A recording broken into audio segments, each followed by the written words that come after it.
Ladies and gentlemen, ladies and gentlemen, now that the dust has settled, ladies and gentlemen, now that the dust has settled, we have been given our due time to evaluate family matters.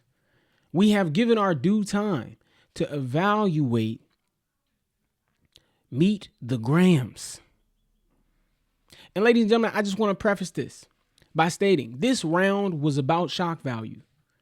This round was about shock value and nothing else. And there's a lot of commotion in discourse, even from myself and others, about I don't know if I can give him much credit for this because I don't know if this stuff that he's saying is real. And at the end of the day, ladies and gentlemen, for what this is, for what this stands for, being shock value, I don't care. For the culture of hip hop, I don't care. Right? Yeah, some people can say, oh, it's getting a little bit serious. It's turning up a little bit. Yeah, I mean, it's rap beef. At some point, rubber was going to meet the road, ladies and gentlemen. I'm not shocked by that. Right? What I look at, or what I'm more evaluating now, is the tact, the setup, the field goal, the game plan. And I think we got to give it up, not only for Kendrick, but Drake as well.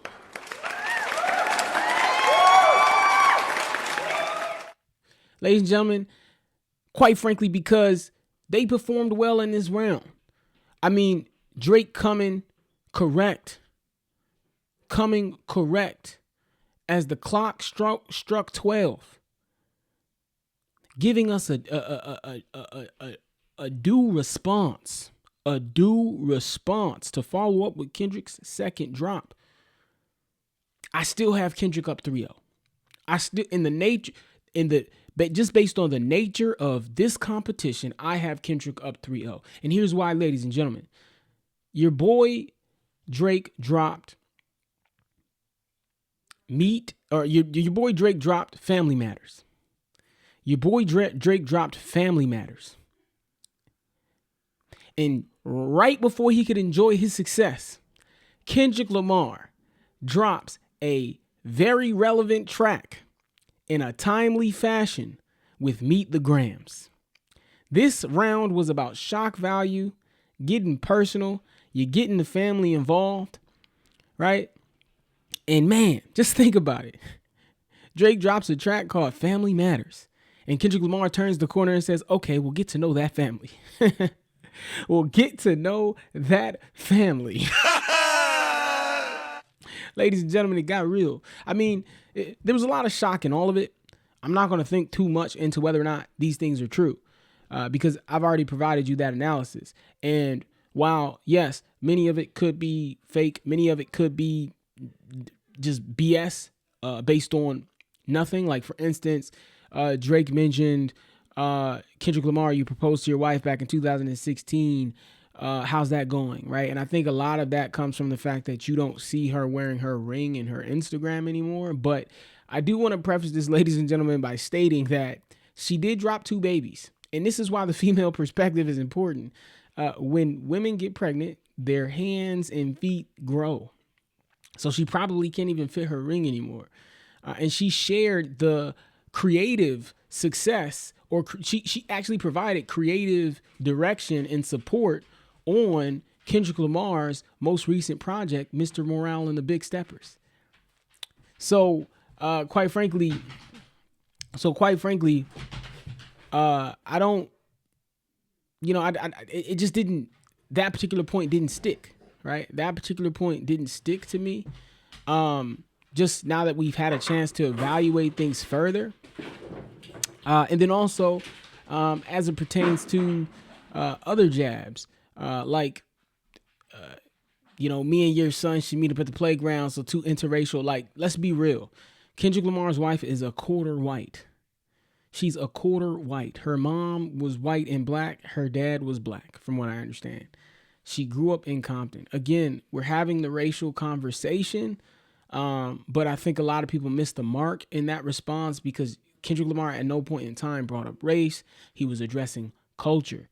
He had no time brought up race. He brought up culture, and I think people have to understand that conversation, right?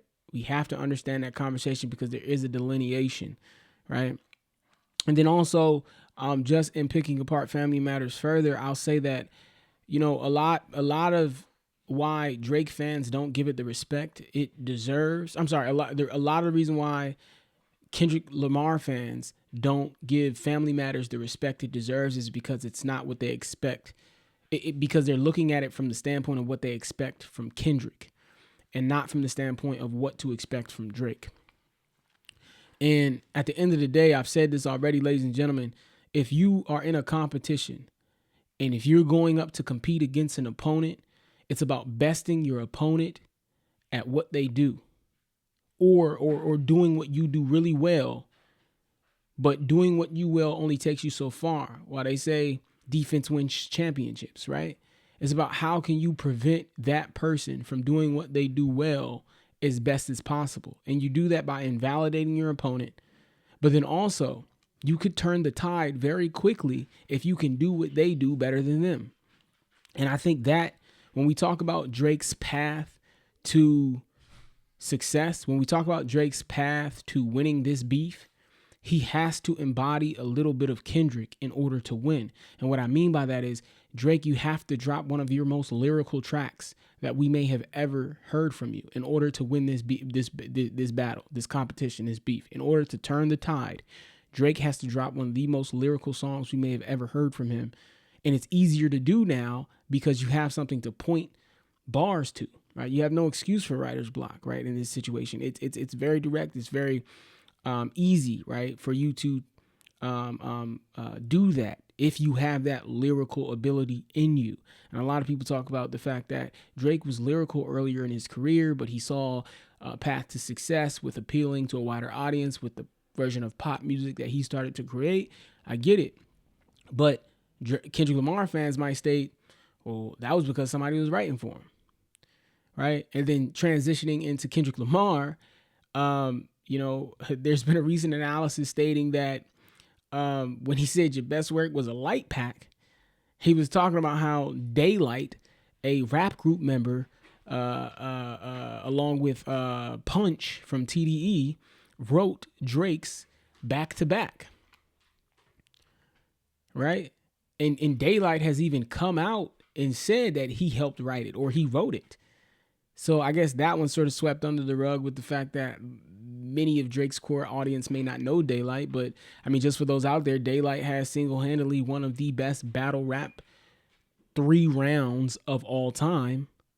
And some of you may never see it because Smack from URL hates money and he doesn't want to put that thing on YouTube for the world to embrace it. But that is what it is. We'll come back to that at another time.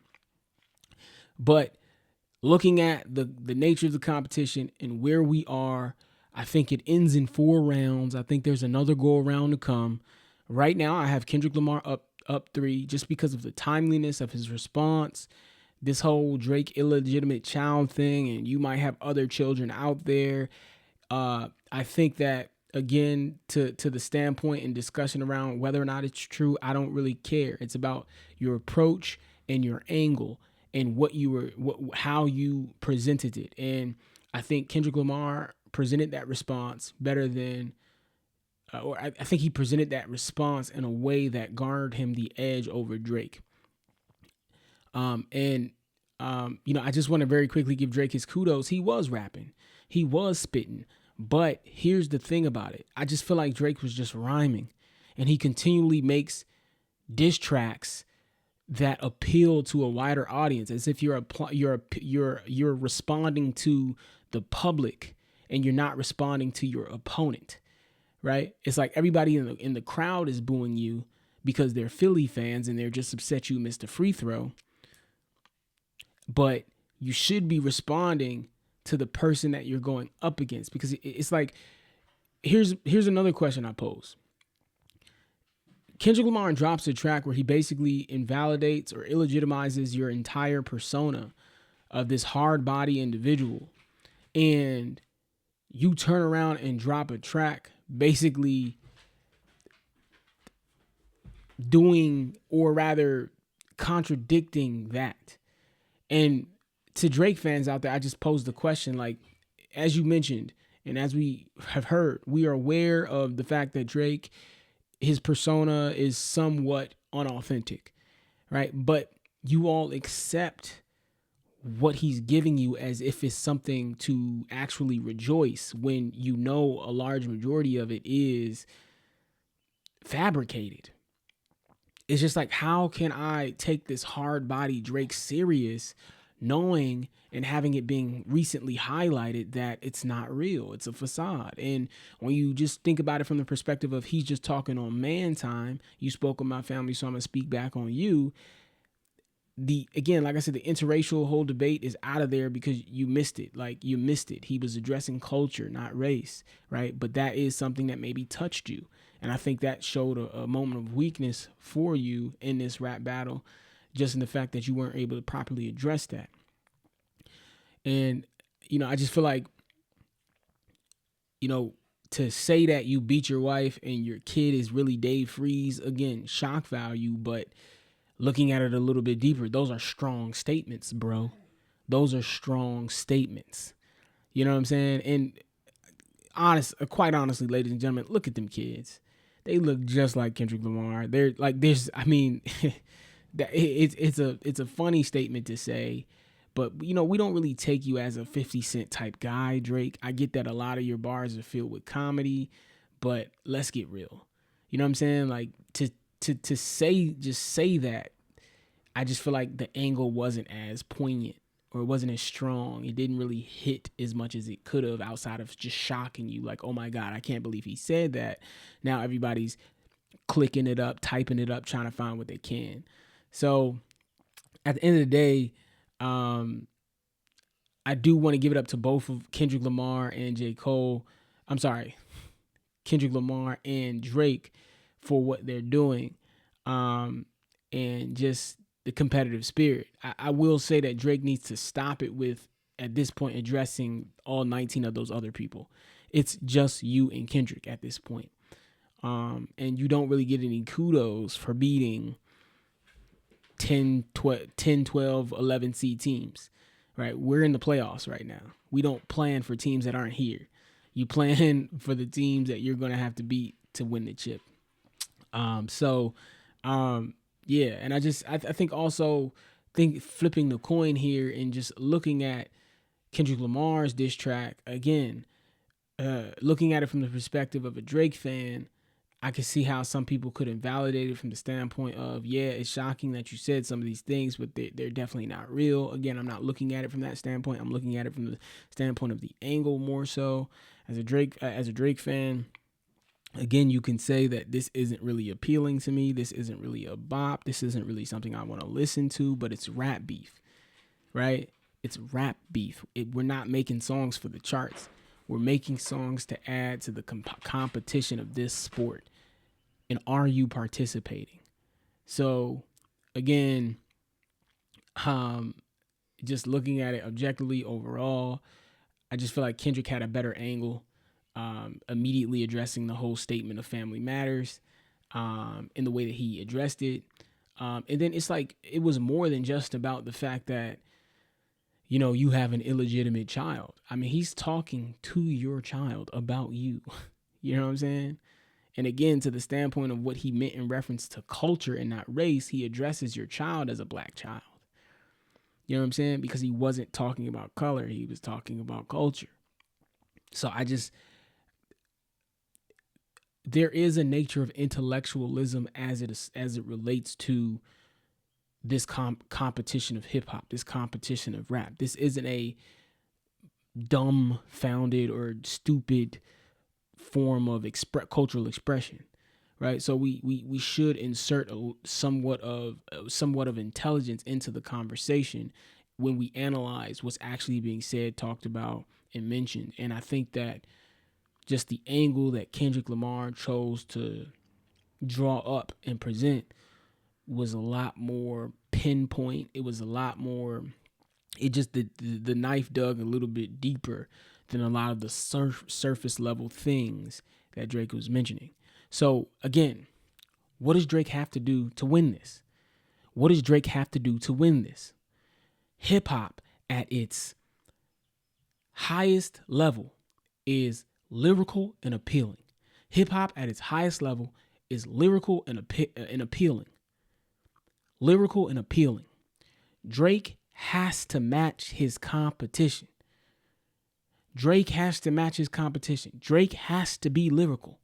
He has to get lyrical. He has to get poignant. He has to get deep on something in order to turn the tide. It's about turning a person's fans against them. That's how you win this. That's how you win this. And Kendrick Lamar has, in my opinion, done that to a better degree than Drake has.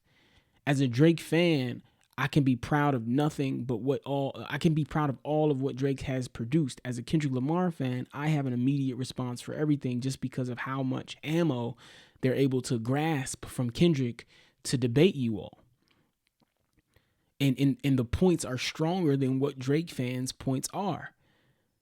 So Kendrick Lamar is winning this without a shadow of a doubt right now, and he was already in the lead the moment this stuff kicked off. And I keep hearing from individuals that Kendrick Lamar started this. Kendrick Lamar started this. No, Kendrick Lamar merely ignited the flame that was already sparked.